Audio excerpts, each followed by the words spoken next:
Hello, welcome to our Ask the People Science Experts event. I am excited to have you join us today as we discuss HR's role in reimagining how we work. My name is Justin Black. I am your host. I lead Glint's People Science team. My team's responsible for the science, the methodologies, the approaches that go into Glint's people success platform. And my background's in industrial and organizational psychology. I've been practicing that for the past 20 years. We've been hosting this series over the past few weeks, and I have found it so incredibly valuable and inspiring to connect, especially in especially challenging times, with our broader HR network. Our hope is that these stories from industry experts and the sort of Ask Me Anything format provides you and other people leaders with answers, inspiration that help you build people-centric organizations now in challenging times and always.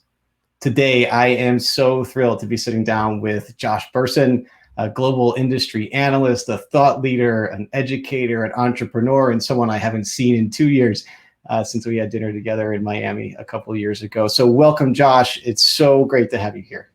Thank you, Justin. It's kind of fun to be here together, both of us sitting in our shorts, enjoying a video. Up until now, we were the only ones who knew that about one another. So I appreciate you sharing. I like to be transparent about things. That's great. This is great. Josh, one thing we do here often at LinkedIn during introductions is tell each other one thing that's not on our LinkedIn profile. So I'm surprising you with that. So I'll go first, give you a second to think about it. Actually, I'll give you two things. One thing that's not on my LinkedIn profile is I have 5-year-old twins. Another thing is I really like gardening. And since I'm not traveling anymore, those two things get to go together, which has been great for me. How about you, Josh? What's not on your LinkedIn profile? I am a frustrated motorcycle rider. I used to have a motorcycle when I was young, and then when I got married, my wife said no more motorcycle. So that is not on my LinkedIn profile, but I kind of wish it was there still. I imagine it's still a topic of dinner conversation once in a while. Yeah.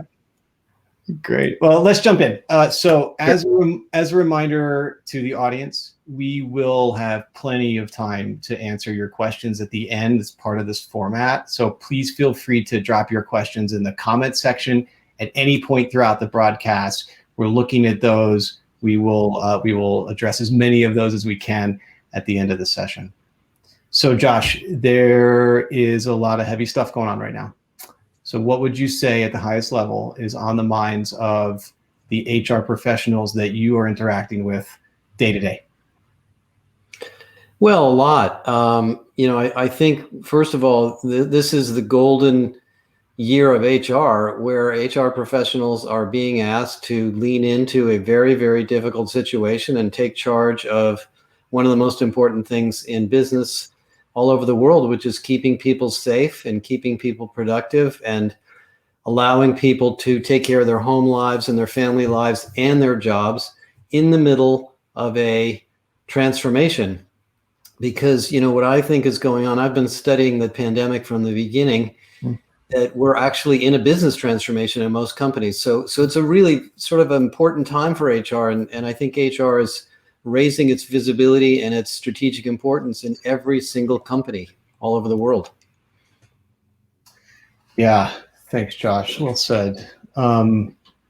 So you're involved in some pretty detailed conversations with some pretty influential HR leaders and so I know right now the two big topics, right? Folks are talking about, there's this concept flying around return to the workplace. Yeah. I think it started out as return to work, and we all realized that we're actually still working, right? We don't have to return to work. How are the HR leaders you're talking to approaching this concept of the reset at work or the reimagining of work at the high level? Well, I'll give you a couple of minutes on just sort of the high level thing. Great. I'll call this the big reset, because to me, this is a probably 2-year-long reset from the 11 years of economic growth we just went through before this. And there's 4 stages to it. The first stage was react. What happened? Where did it happen? Who's at risk? What countries are affected? What countries are not affected? We went through that.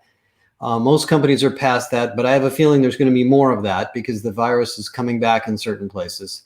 The second is immediate respond, send people home, give people computers, give them an allowance to buy a desk or whatever it is they need at home to work at home. For those people that aren't working at home, give them PPE, give them protocols for safety. And so there's a huge amount of energy in that. That, by the way, is a lot of stuff HR people didn't know how to do. So we had a lot of learning going on there. Third is this idea of returning to something, returning to some place in some shifts with attestation and other tools that will help us understand how to make the return process safe, because people are afraid to come back. They're afraid to get on planes, they're afraid to get back in the offices and so forth. Do I have to wear a mask? Under what conditions and so forth? And then the fourth piece is the transformation that every company is also going through of deciding how their products and services are going to vary, because the consumers won't buy things the way they used to before either. So everything we go to market with, how we sell, how we serve customers, what we sell is changing too. So those are the four stages. And I think HR is involved in all of that, because all of that has to do with employees and skills and emotional issues and family issues and jobs and roles and pay and performance management. So there's a lot of HR issues at the core of responding to this pandemic. Yeah, thanks for that. I really like, it's a great ability to break down so much of the history and context here and the response into things that we can digest. You also, the other thing that I sort of hearing is there is a long list of things that HR can and in some ways must do to help right now, which can feel overwhelming. So can you help us kind of grok a few principles? Like if there are some guiding principles that HR pros can, or organizations can think about to help them achieve people success, people bringing their best selves to work so they can do their best work as they go through this process. What are the guiding principles that you would give us? Well, a lot of ways, the thing that's good about this is it's waking everybody up to the fact that all this people stuff that HR people have been talking about and other people have either been listening to or not listening to actually is critical. So the center of it all is the realization that no company is going to be successful if the people don't feel safe and supported in their jobs. So that is an easy thing for HR people to understand. It's not an easy thing for a hard-nosed business or sales leader or whatever to understand, but we're all beginning to come to that conclusion. The second is that people are overwhelmed right now. Most of the people I talk to have had no vacation all year. They don't know where to go if they get a vacation. Companies have been working, this digital life is what I call hyper productivity. You wake up, you turn on your computer, and you're working from 7 a.m. to 7 p.m., day by day by day by day. It's tiring. People are fatigued. So we have to that's one of the concepts here, is to give people a sense of rhythm and some rest and some opportunity, some fun and some positive psychology. We can talk about psychology. That's the second one. And the third is productivity, which I know you guys have done a lot of work with at Glint, is figuring out what we don't have to do so we can be productive. The problem with the digital work life that, at least a third of the workforce is in, is there's always 1,000 distractions. So I think now more than ever, leaders and business executives and managers and supervisors have to be crystal clear on what is the most important thing we need to do and what can we stop doing right now so we can focus on that, because we've got kids at home and all these other distractions in our lives. So I would say those are three things that might help. And then, as you said, there's hundreds and hundreds of topics to talk about, everything from, the safety procedures in the offices and the shifts and all that. We can talk about that too. Yeah, we absolutely see that in our data. It's interesting too that managers seem to carry more of the burden. If you look at the attitudes or the perceptions of managers, they don't feel as clear as frontline employees do, right? I think your data is showing the same thing I'm saying, which is that the two audiences that are the most at stress here are managers, who are caught in the middle, and young people. Young workers don't have families at home necessarily. They might be living with roommates. They might be living in a small apartment. Their social life is tied to work. They're under a lot of stress too. So a lot of the data is showing that those two cohorts in the workforce are the ones that are the most important to pay attention to. Mm-hmm. This is great. So we've talked about prioritization, which is big. We certainly see this in the data. Being asked to do more with less. It used to be just high potentials, right, Josh? We talked to high potentials and they would say, or high performers, and they would say the reward I get for being a high performer is to be overloaded with all of the important projects. Right? And right now it's everybody, right? The reward I get for having survived this thing is that I get everybody else's work who didn't. And that's really stressful on top of everything else I have going on. So prioritization, loud and clear support. I'm hearing you talk about, we've known for decades the importance of social support for boosting mental health. That's true at work as much as anywhere else. I loved your recent article on reimagining work. Is there anything else that we haven't covered in terms of guiding principles or the buckets that you want to make sure, all these HR leaders who are here today understand about how you're thinking about reimagining the workplace? Yeah, let me go back to sort of something we just talked about a minute ago. I think this is a really good time to brush up or read up or talk to people who understand psychology, because there's a huge amount of positive psychology going on that we need to be aware of in HR. And you're an IO psychologist, so some of you guys have studied psychology. I didn't really study it, but I just finished a whole series of activities with Martin Seligman, who's, I think he's known as the pioneer of positive psychology. And he studied the effect of PTSD, the effect of war on soldiers and what disrupts people's productivity or ability to work. And he basically explains that there's two or three things that keep people going during times like this. First of all, there are some people who thrive on this and there are some people who don't. So there will be some people who just will not perform well because of the stress. But number one is having a sense of joy and fun. Turn off the TV, stop listening to, MSNBC or whatever your favorite news channel is, stop the Twitter feed, and try to find something you can enjoy every day. Get a dog, play with your dog, sing a song. The companies are doing things like this. Just create a little bit of space between the work and the virus and your life. The second he talks a lot about is optimism. We have to communicate realistic, optimistic views of the future. You could watch TV all day and conclude that the world is coming to an end. And one of the comments he made, which is very true, is that catastrophizing, which basically what happens to people who fall apart during stress is they catastrophize. They wake up every day thinking things are going to get worse, things are going to get worse. And actually the media loves that. The media thrives on catastrophizing. It really sells eyeballs. So we got to stay away from that or just put it in the corner and don't listen to it all day. And the third thing he mentions is deep amounts of trauma directly affect people negatively. So if somebody gets sick, if their parents get sick, they are going to be under a tremendous amount of stress and they're going to need special attention. Now, another example of trauma is the Black Lives Matter thing. Black Lives Matter and what's been happening relative to policing is a form of trauma on African Americans and Black people that we may not understand as Caucasian people. So that's actually part of the same thing. So I would say, one thing to think about in your strategies as an HR person is think about some of these psychological topics. I wrote a couple of articles on them. You can look at Marty Seligman's videos.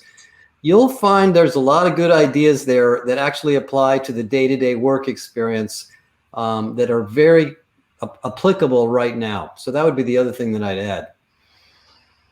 I love that, Josh. Thank you. I mean, one of my favorite aspects of that whole field, whole line of thinking is this idea of a can-do attitude, right? That, in tough times, we try to take one step forward. And I think, that's often where programs that people like you and I have developed in the past, well, not like you and me, but people like you and me, can fall short with managers, right? Is where it doesn't feel easy to them to take one step forward. It feels like we're asking them to do a lot.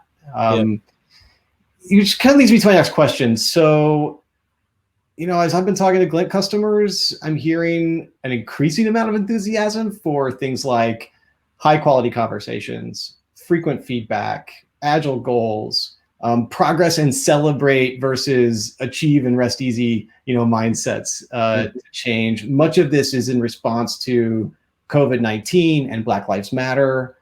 How much of it do you think will last?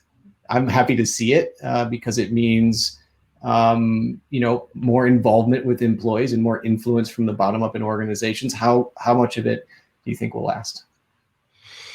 Well, I think it's another reinforcement of a management principle that's probably been true for hundreds of years, which is checking in with people is maybe one of the most important parts of management. Yeah. And checking in doesn't mean micromanaging. It doesn't mean asking them for their status all the time. It means checking in, which you guys have done an incredible job of, building a whole system around. And some people like to check. Now, the other thing that's different is now it's digital checking in. Now it's checking in over online or on the phone, and not necessarily in a Zoom meeting, but maybe picking up the phone and calling somebody or texting them and say, how's it going? Are you too busy? Do you have time to talk right now? I've worked in a virtual environment for about 20 years, so I'm used to this.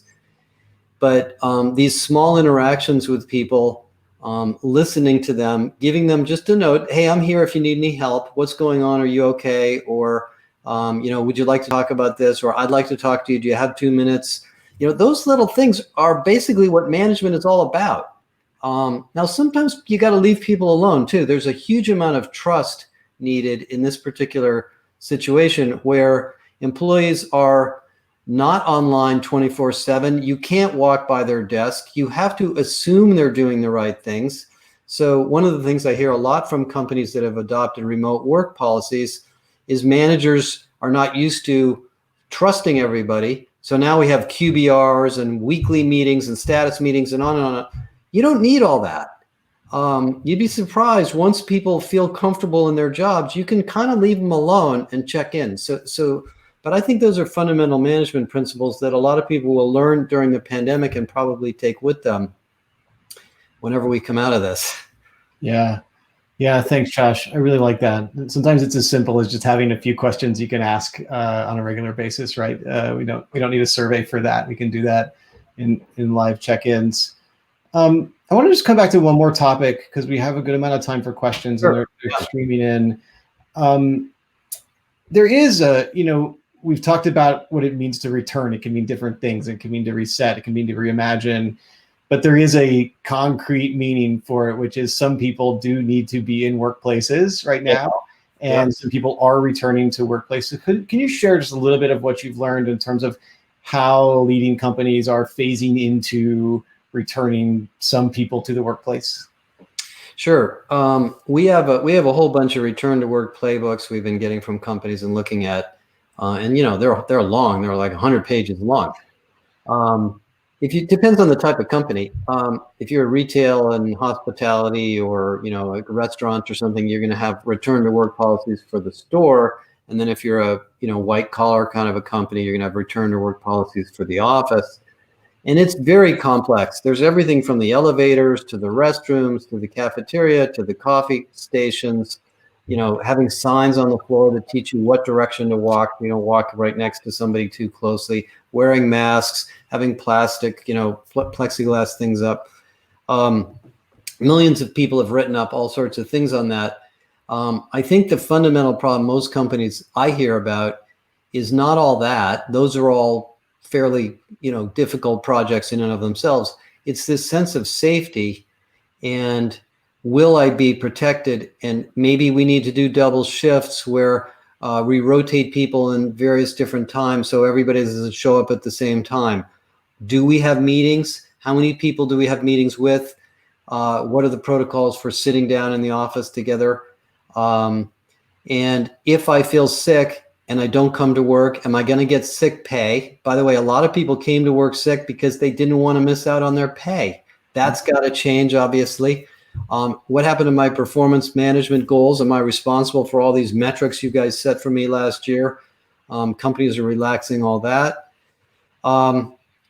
So we're in a ginger stage of building confidence that people can come back. And I think one thing to remember is it's probably better to go a little slower because if you have an infection, I was talking to the head of HR at Atlassian about this.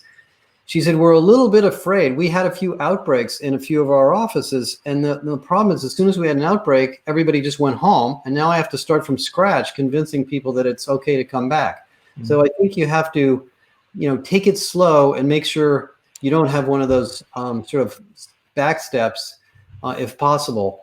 It's tricky, though. I mean, I think we're all learning. And I do sense right now, at least in the United States, not so much in the UK and other countries, in the United States, there's an overly optimistic, somewhat unrealistic message coming out from the federal government that you need to just ignore that. You need to do what's right for your company. And unfortunately, the state and local government is probably going to give you better information at this point. Or you'll get it from your own data sources of what's going on in your locations. So it's a tricky time. Thanks, Josh. I appreciate you tackling that. I know it's a complex one. I appreciate how you boiled it down.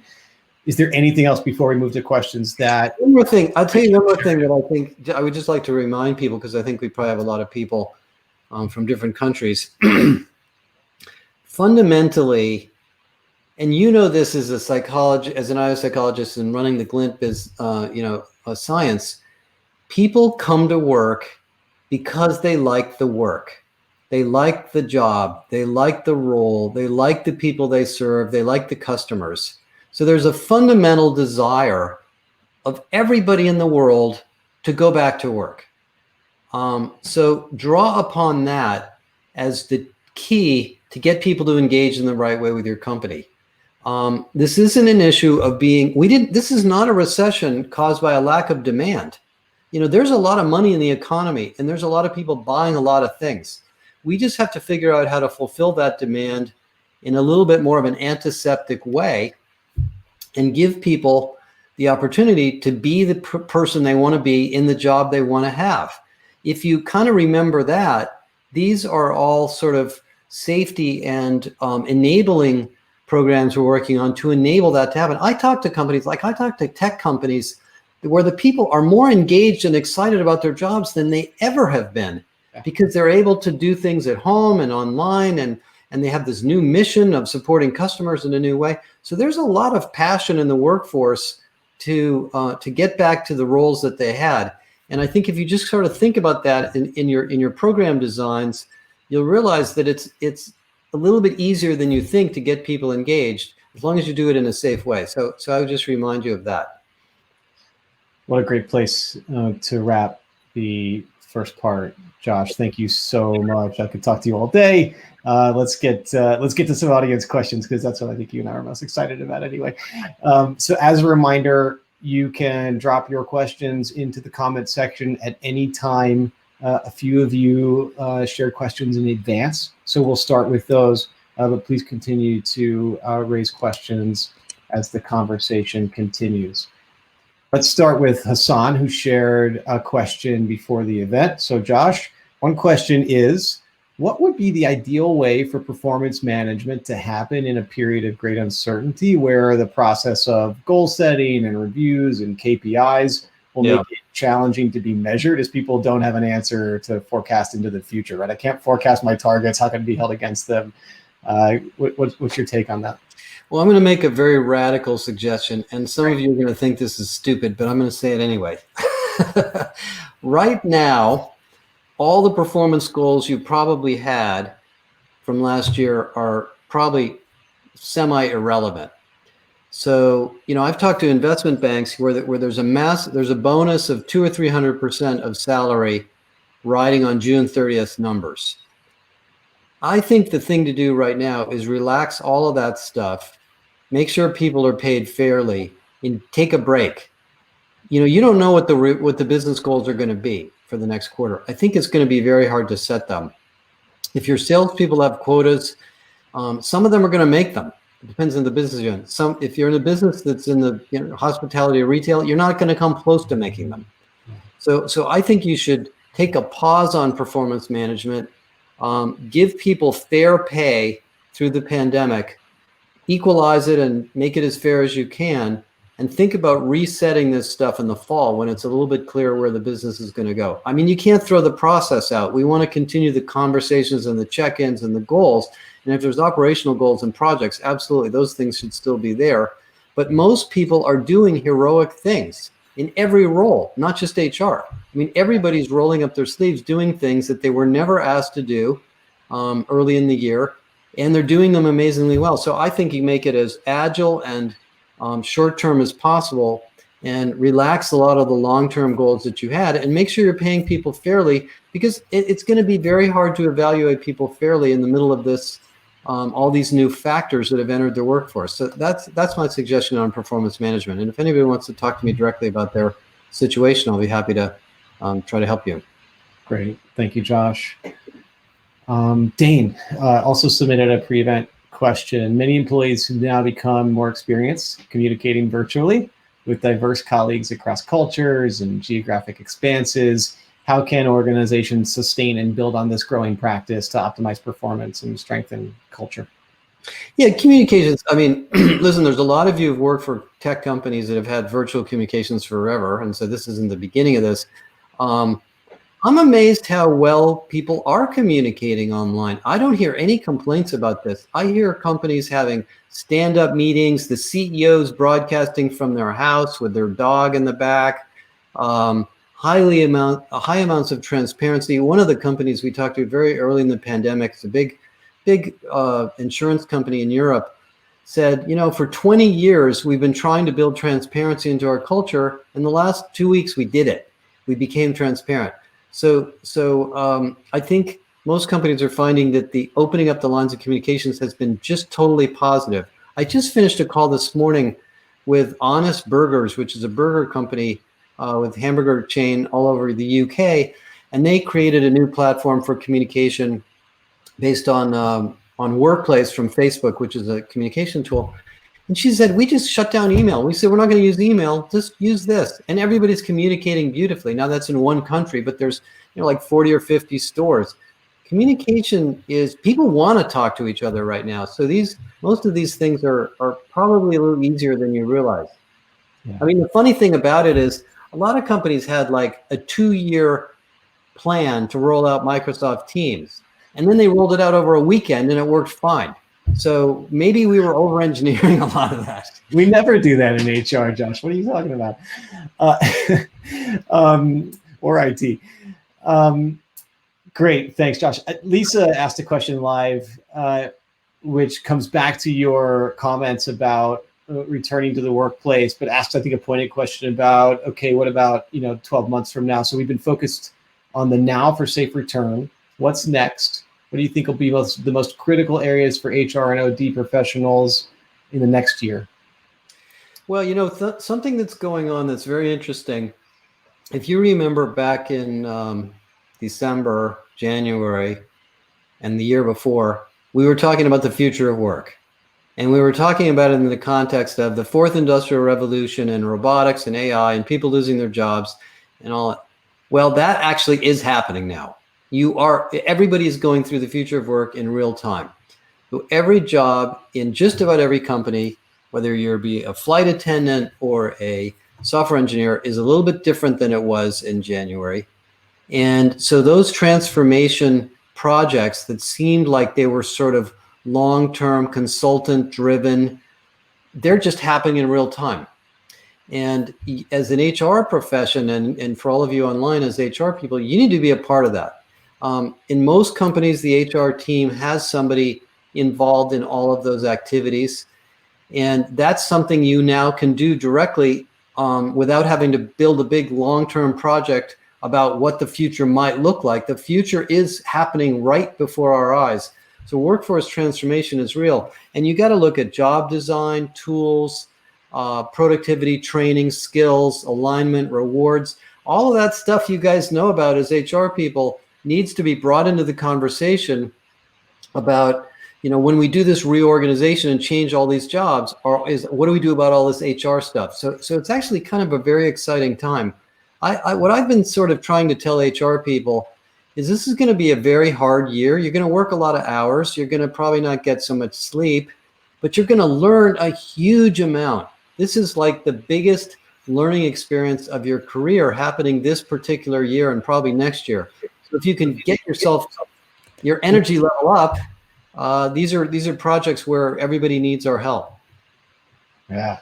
Thanks, Josh. Yeah, it's our time, right? Mary asked a question live. Thanks, Mary. How can ODHR help leaders avoid reverting back to the less effective cultural norms and practices like micromanaging that you called out before as we return back to normal? How do we make it stick? Well, it probably won't stick. Unfortunately, I think if the pandemic disappeared tomorrow, there'd be traffic on the streets and managers would be kind of behaving the way they did before.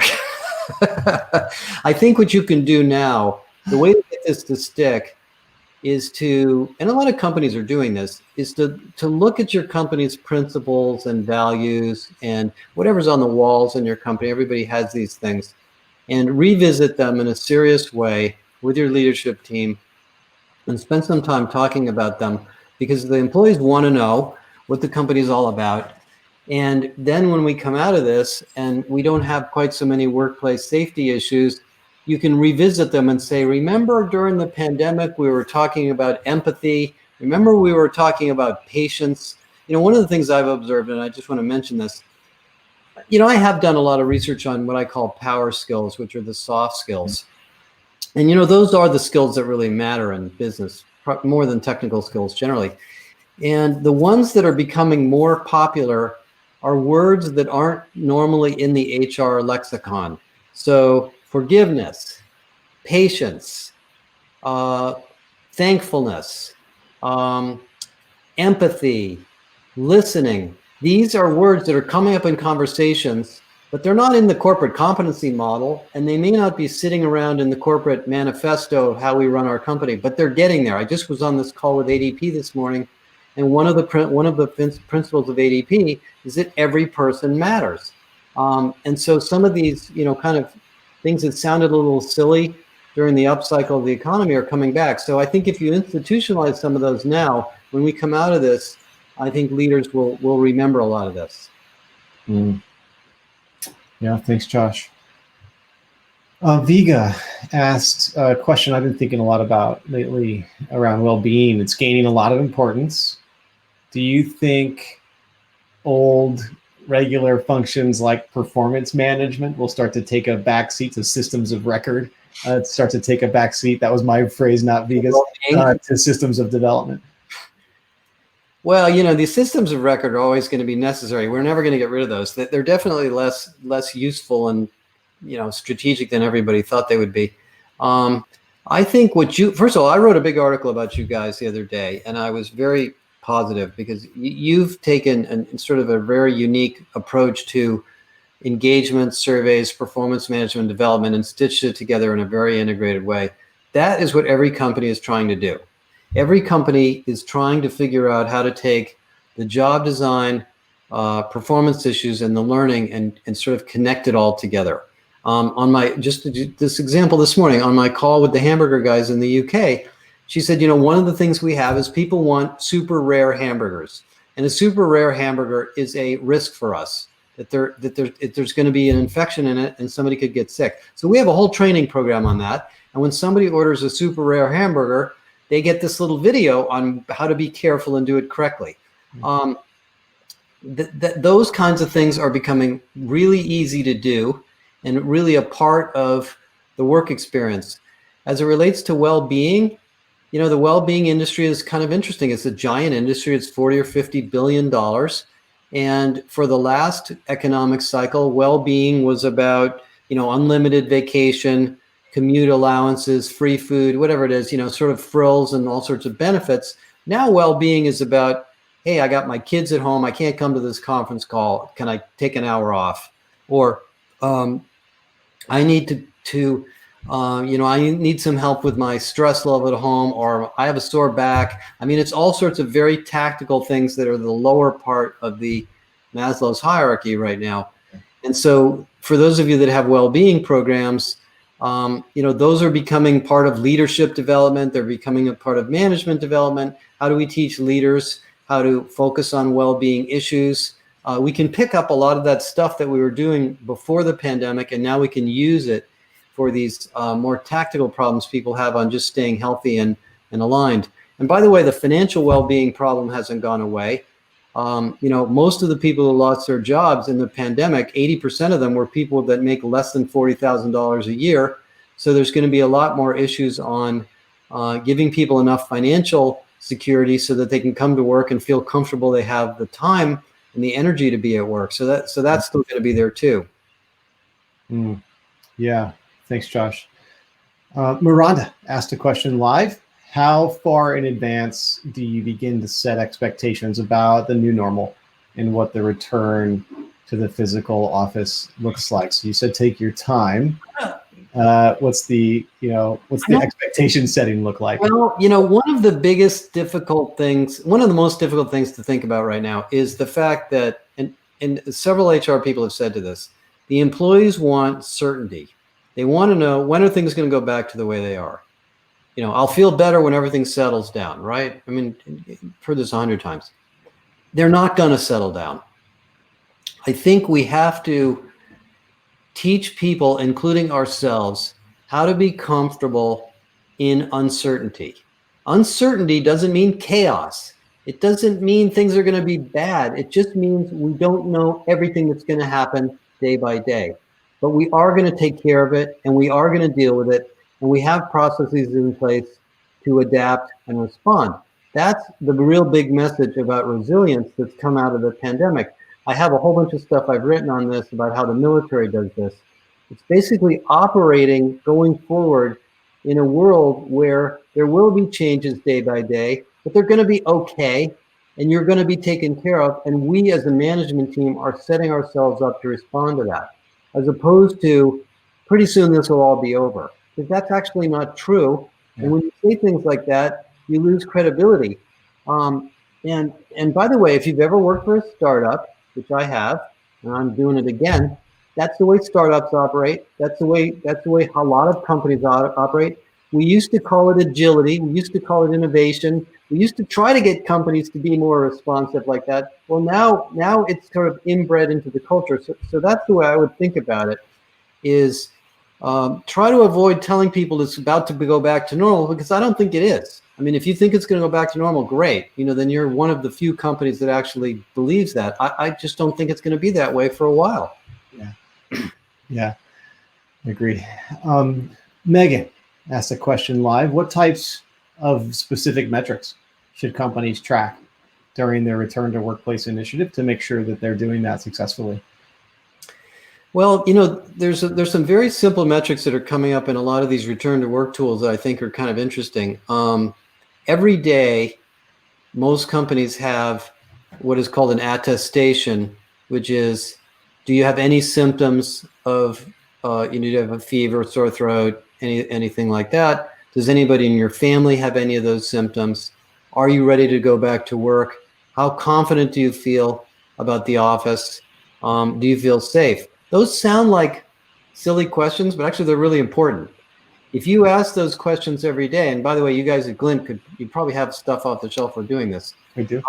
You could get that into a dashboard, and you could quickly see every day, we got a group of people over here in Louisville that are uncertain about something. Something happened in the office. Let's get the business partner out there to talk to them. Those very simple questions, I think, are extremely valuable at the moment. And they will give you the diagnostics as to where the problems are cropping up and where they aren't. And then there's, I think important data. There's obviously data on the virus and where that is. I saw a whole bunch of companies, for example, in the early days of the pandemic, that took the Johns Hopkins data, sucked it into their analytics tool, and these are a little bit bigger companies, and they mapped it against employee travel or employee work at home policies. So you could see, based on the virus trends, whether we should open an office or not open an office. So that's another form of data that's very useful. And then, of course, you're going to see trends on engagement and retention. Those are going to be a little bit more lagging, I think, because you can't ask those kinds of questions every single day. But I think these everyday simple questions on how you feel about the office and your job are actually turning out to be pretty useful for companies. Yeah, thanks, Josh. And Dana posted a comment live related to what we were talking about before. So, you and I have been very deliberate in how we've used terms like reimagining how we work, or returning to a different type of work, or resetting work, not saying return to work because we're working, right? And Dana's bringing this point up too. We haven't stopped working, right? Work is not workplace. Sure. Many traditional executives think of work as workplace, or had. How does place play into reimagining how we work? And, how are you seeing companies pivot to remote only, for example, and how does this play into the reset in your mind? Well, in the first couple of weeks or months, maybe the first month, I did some research on this. We did a big study on this, and a lot of companies did not have remote work policies, especially banks and insurance companies and highly regulated companies. So they basically built a policy overnight and sent everybody home and figured out what was going to happen.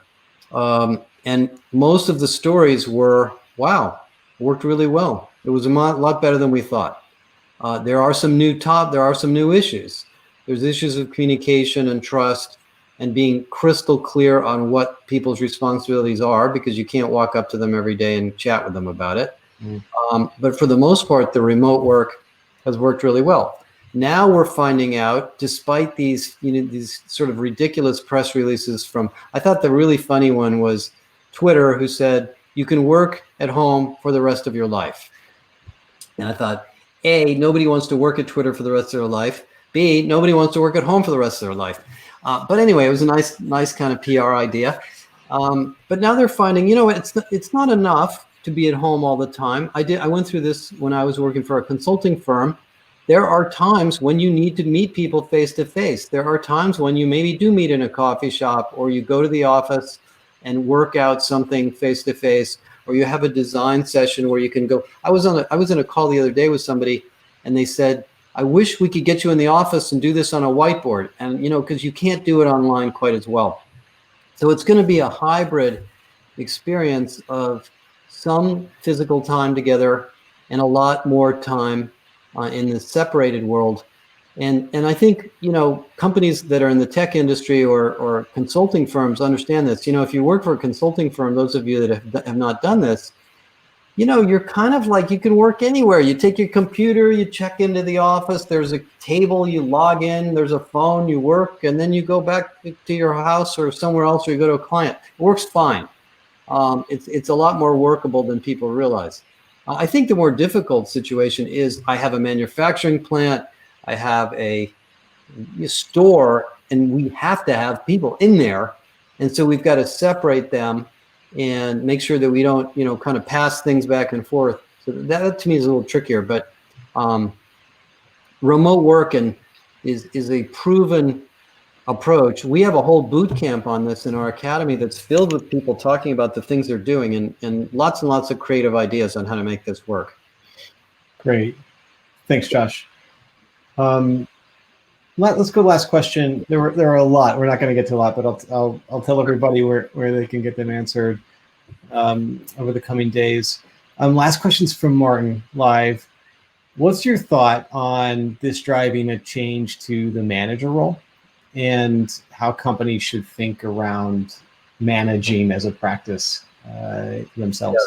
Yeah, I saw somebody wrote there's all these people writing articles in the Harvard Business Review, like, we don't need managers, or, let's reinvent management. We've been talking about this forever. Managers are not going away. Somebody has to be responsible for the effectiveness of the team. And that's just always true in the military and business and every group of people you've ever met. The fundamentals of management, I think, are still the same: empowering people, making goals crystal clear, giving people a sense of energy and inspiration, dealing with problems in a positive way, setting metrics that people can feel comfortable with, taking care of problems when they come up. I mean, one of the things supervisors and managers do is they sniff out the problems and they try to flatten them. When you're in a peer-to-peer team and something's going poorly and there's nobody in charge, it's not clear who's supposed to change or fix it. I mean, you can talk about it and maybe everybody will agree on the fix, but maybe they won't. So managers have to deal with that.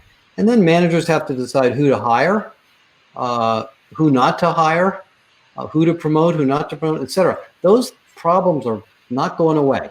So the fundamental, as I said, power skills or human skills of management are probably more important than ever. The fact that you can do it remotely or on Zoom or on the phone or whatever is a new tool, but those people practices are still very critical. And that's why I think as HR, you guys have to support managers. One of the companies I talked with the other day, I talked to the CHRO of Verizon, and she said, I think they're having, is it weekly or daily, an open 1-hour video, and they have a lot of managers in Verizon, of managers giving examples of situations they're dealing with in their teams and what they're doing about it. And this isn't a scripted development program. This is people just sharing, we had this happen, I figured out that if we did this, it would help it. And I just want you guys to know what we did. And people are saying, good idea. Maybe I'll think about that too. That support of managers and supervisors right now is coming up as maybe one of the most important things we can do in HR, given that managers are sort of caught in the middle between what the business transformation is doing and how all the people are trying to adapt.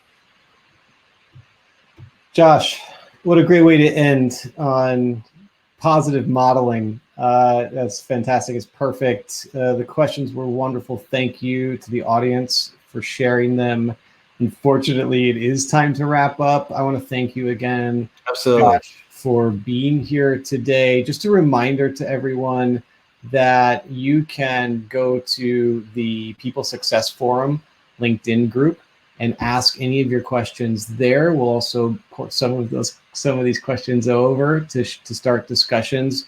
That group has some of the world's leading HR experts, including from my amazing Glint People Science team. They're supporting, giving feedback, answering questions. Josh, we appreciate you being a part of the Ask the People Science Experts fireside chat. Where can the audience find out more from you? Well, I'm all over the LinkedIn system too. I'll be in the room with you guys. My website is either bersinacademy.com or joshbersin.com. I'm on Twitter and all those other places. And any of you that have specific questions, just send me a message on one of the channels and I'll get hold of you directly and we can talk about your company. Justin, I cannot thank you enough for giving me the opportunity to talk so much. Usually I don't do so much talking, but I appreciate that. We'll just let everybody believe that's true, Josh, and close it there. Now for next week's event, we have a great episode with Amy Lavoie, Head of People Science Strategic Development at Glint. She's going to cover how we can best support people today and prepare them for tomorrow through a respond, recover, and reimagine framework. Visit the upcoming events section on the Glint Company page on LinkedIn to register directly for that event and see what topics we're covering in the coming weeks. Lastly, I want to thank you, the audience, for listening and for participating in today's session. We hope to see you at next week's Ask the People Science Experts, and have a great rest of your day.